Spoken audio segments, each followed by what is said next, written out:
Hi guys! Welcome to Beklaedt's YouTube channel. If you are new to the channel, then please hit the subscribe button so you don't miss out on new video guides, tips and tricks and much more. My name is Iben and in today's video I'll show you how I make my dress, Røllike. This dress has a wide, vintage-inspired collar, princess seams, short sleeves, a side slit and a button-down closure at the front. You can make a matching belt with D-rings if you want.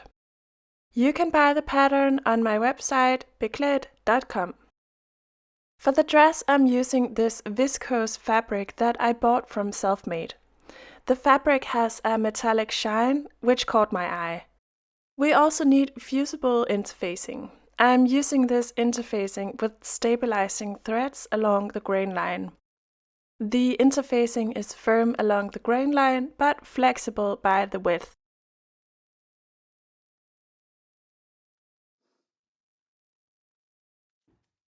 We also need 9 buttons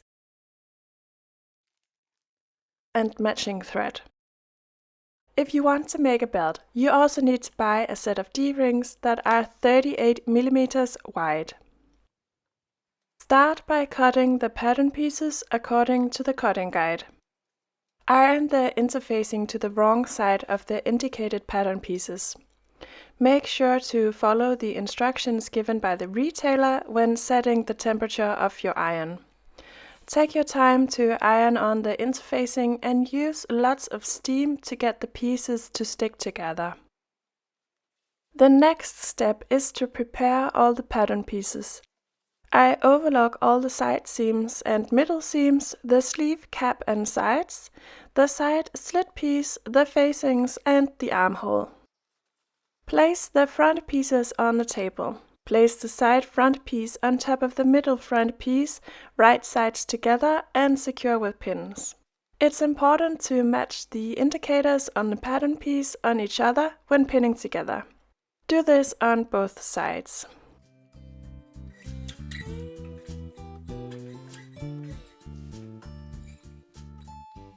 Do the same on the back pieces. Place the side back piece on top of the middle back piece, right sides together, and place pins.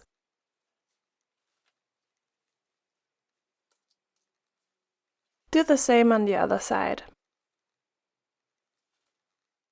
Stitch all the princess seams on both the front and back using a 1 cm seam allowance.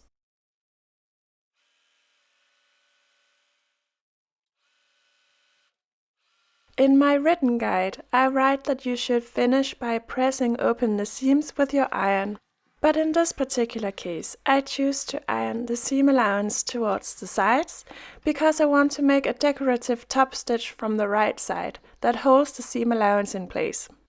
Feel free to do whatever finish you prefer. As said, I finish by top stitching from the right side along the princess seam, but it is entirely up to you if you want to do this as well. I use the presser foot as my seam guide. Place the 2 front pieces on top of the back piece right sides together and pin the pieces together at the shoulder seam.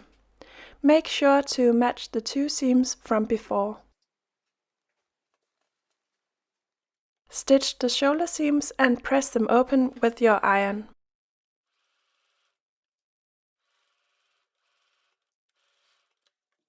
Find the 2 slit pieces. Iron the bottom hemline 1 cm towards the wrong side. Fold the hem yet another 1 cm towards the wrong side and press again. Stitch the hemline in place from the right side. Iron the slit markings on the front and back side pieces of the dress 1 cm towards the wrong side. Then press it yet another 1 cm towards the wrong side.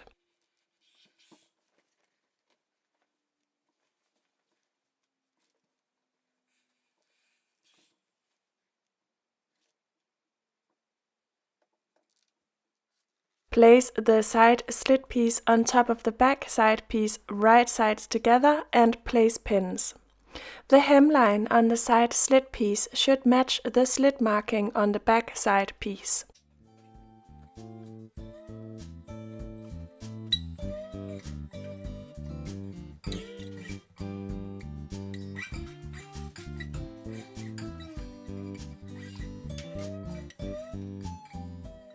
Stitch the pieces together.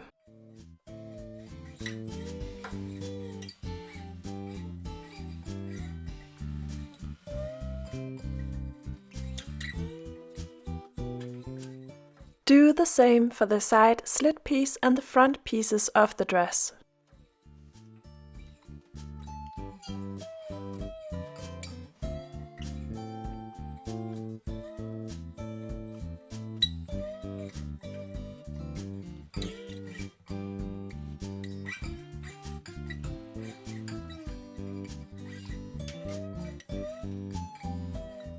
Finish by pressing the seam allowance away from the side slit piece.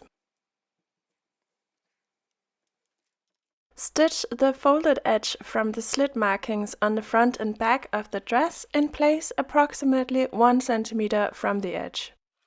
If you, like me, want to make a decorative top stitch, then start the stitching at the armhole and sew all the way down the side seam.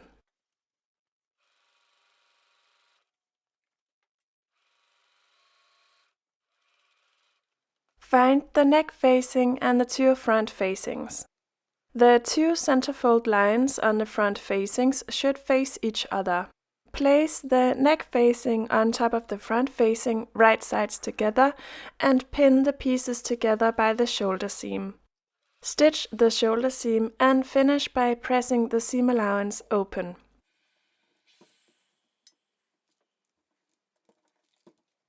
Find one of the collar pieces.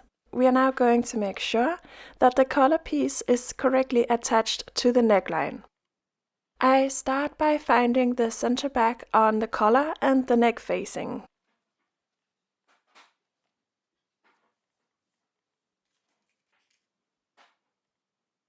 After this, I find the point on the collar that needs to be matched with the corresponding point on the front facing in the corner of the facing. The point on the collar is 1 cm behind the little peak.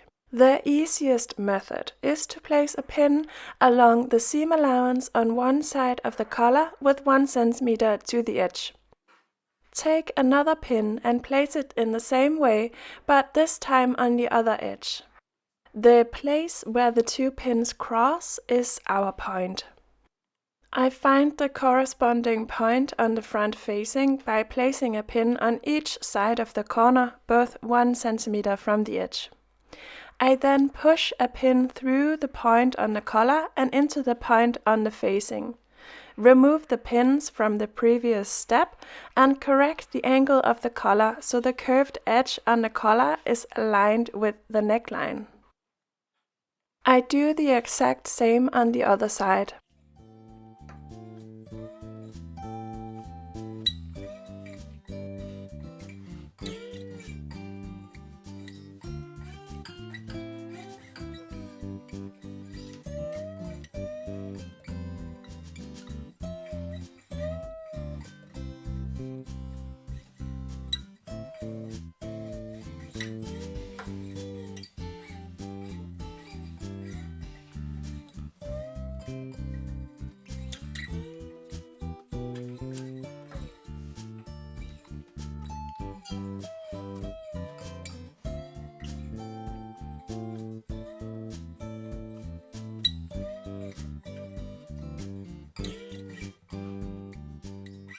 When you stitch the collar to the neckline, it is very important to start and stop at the exact points we marked with pins.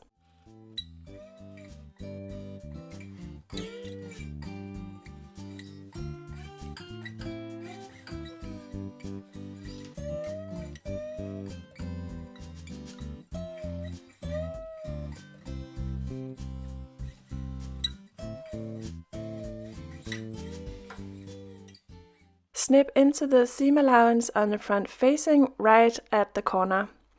Cut down to the seam from before without, of course, cutting through it. I now find the last point on the collar using the same technique as before that needs to be matched with the notch on the front facing.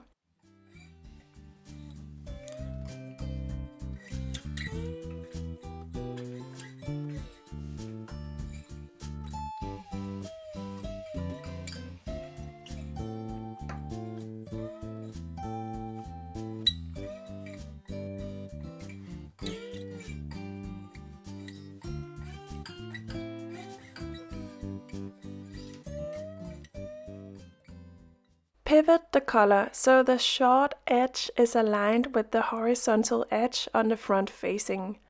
Match the 2 points with each other.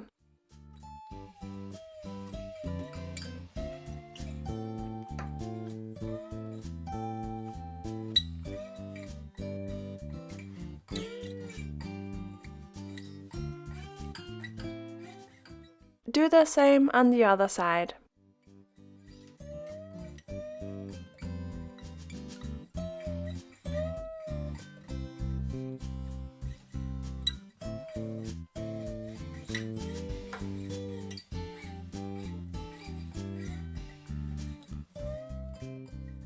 Be careful to start and stop the stitching at the exact points marked with pins.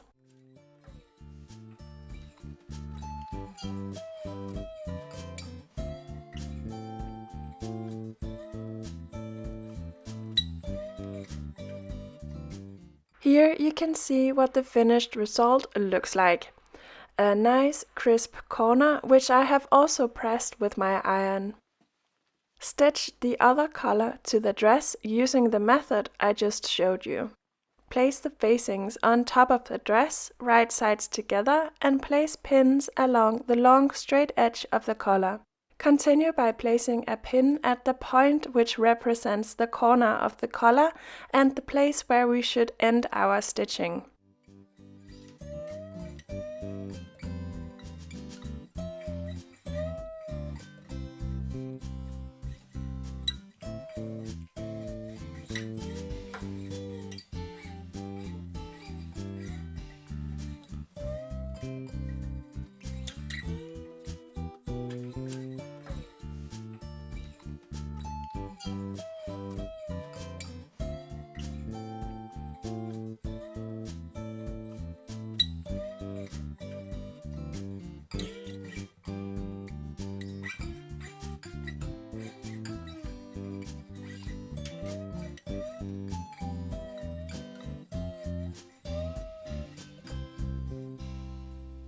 Also place pins along the front facing and the front of the dress.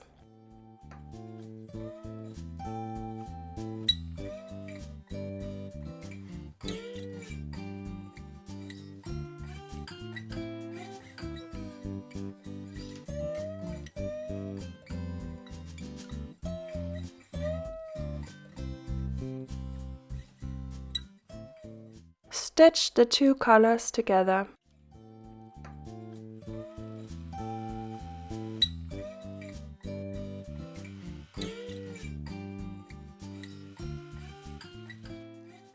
Go at a slow pace down towards the point which marks the corner of the collar. It is better to stop 1 stitch before than 1 stitch after this point.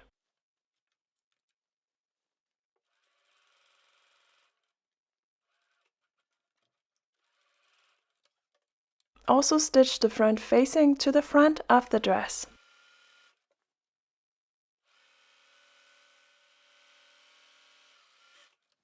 The last thing we need to do on the collar is to close the horizontal gap.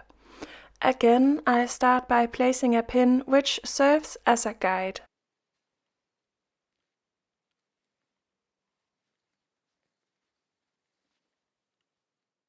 I go at a slow pace and finish exactly at the corner point.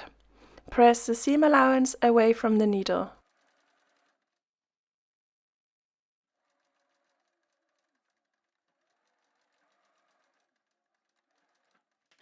Mark the breaking point on the front facing by snipping into the seam allowance without cutting through it. We are going to do some understitching on the dress and collar, which helps the layers to stay in place.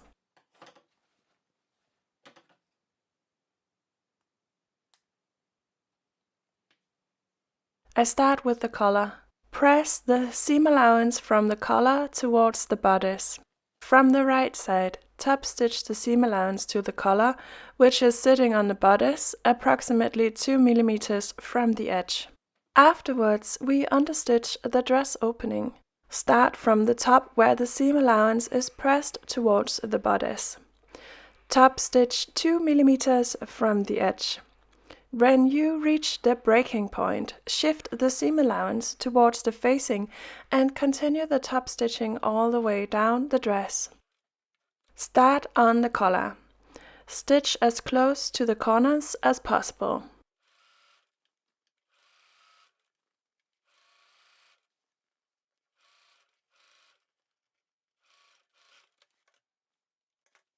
Now I'm working on the front of the dress.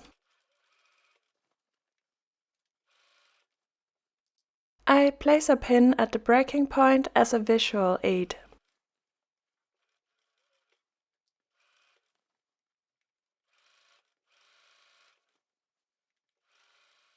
Stop top stitching approximately 10 cm before you reach the bottom. Close the gap between the collar and facing at the neck. Find the seam allowance from the neck facing and the collar and place the two sets of seam allowances together.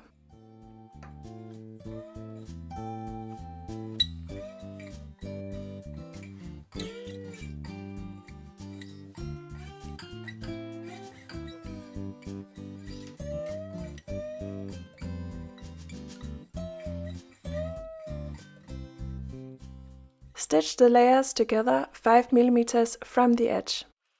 It can be a good idea to snip small indents into the seam allowance on the neck facing beforehand, in order to get the facing to lay neatly. Find the two sleeves and stitch them together by the side seam, right sides together. Place the sleeve in the armhole, right sides together. Start by matching the shoulder notch to the shoulder seam on the dress. Then match the side seam on the sleeve with the side notch on the slit piece. Distribute the rest of the sleeve cap in the armhole and stitch the pieces together.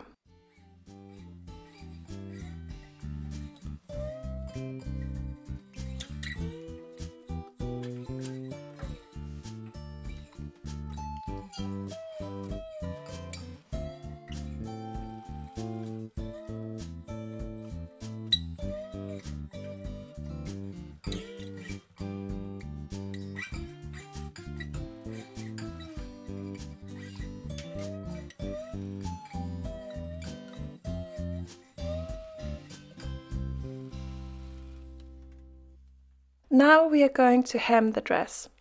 I start by checking if my dress pieces are still the same length. My experience has taught me that unevenness at the hemline is common when working with long pieces of fabric. But it is easy to fix by trimming a couple of millimeters off at the bottom to get an even hemline.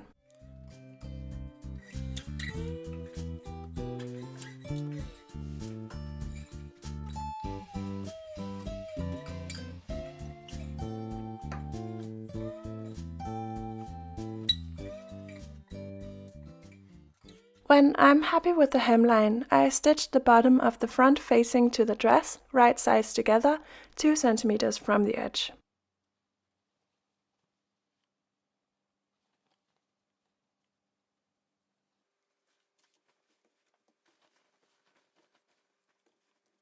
After this, I cut into the hemline 1 cm deep so I can press the remaining hemline 2 times 1 cm towards the wrong side.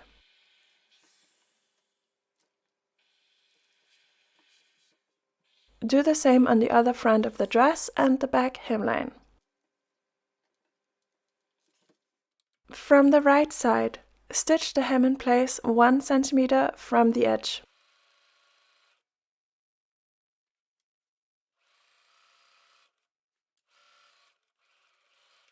Press the hemline on the sleeve 2 cm towards the wrong side. Then press it yet another 2 cm towards the wrong side and stitch the hem in place from the right side. Because I accidentally cut the sleeves a bit on the short side for this video, I only hem it by 2 cm. But if you follow the instructions in my written guide, it should be folded by 4 cm. I finish by top stitching all along the front of the dress and the collar. I start at the bottom of the dress and make sure to stitch from the right side. When I reach the breaking point, it is necessary to flip the pattern pieces around. I have learned that you should always top stitch from the right side, and because the facing is the right side after the breaking point, I have to flip the dress. I continue the top stitch along the collar. I go at a slow pace when I reach the corners of the collar in order to get the stitching exactly right. It just looks better.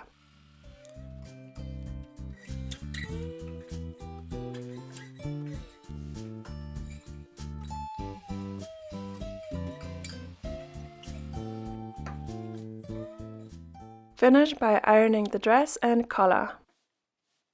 Now it's time to mark the placement of the buttonholes. The first buttonhole should be placed right next to the breaking point on the right side. Depending on the size of your button, you might need different measurements for your buttonhole than me. I use a button that is 15 millimeters wide. This means that the start of the buttonhole should be approximately 1 centimeter away from the edge, in which case the center of the button is on the center fold line. I place a vertical pin and then a horizontal pin, and then I measure approximately 16 millimeters inwards and place a second vertical pin. This is where the buttonhole stops. The remaining buttonholes should be placed with a vertical distance of 8 centimeters between each other, but using the same markings we calculated before.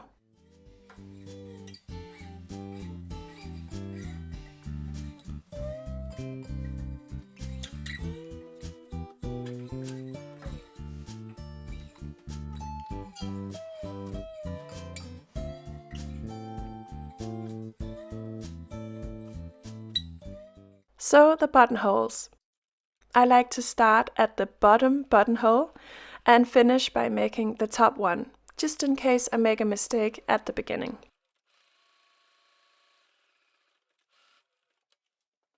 Carefully cut open the buttonholes. Mark the placement of the buttons on the left side. I do this by placing the two front pieces next to each other so I can transfer the placement of the buttonhole on the right side to the left side. The button should be placed so the middle of the button is on the center fold line, which corresponds to placing the center of the button 1.5 centimeters from the edge. Make a couple of stitches by hand and then stop to check if you're still happy with the placement of the button.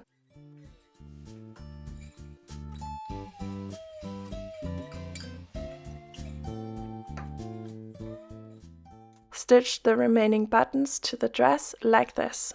If you want to make a belt, you should start by cutting a piece of fabric 10 × 140 centimeters.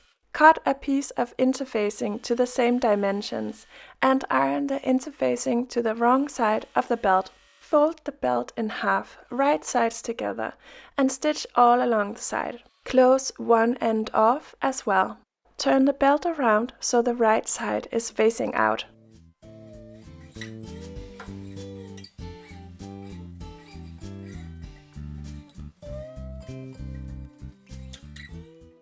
Press the belt flat with your iron and top stitch all around the belt approximately 5 millimeters from the edge.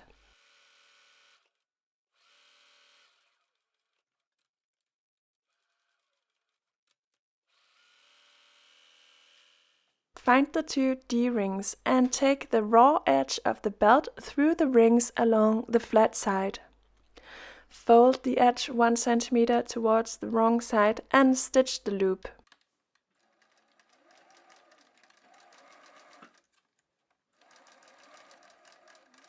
Alright, we are done with the dress. I hope you will enjoy your new dress. My top tip is to take time to really iron the collar with lots of love. The difference is visible. I hope you enjoyed watching this video. If you did, please give my video a thumbs up. You are also welcome to subscribe to my YouTube channel to stay up to date with new sewing tutorials, etc. Remember that you can find all my sewing patterns on my website, Beklaedt.com.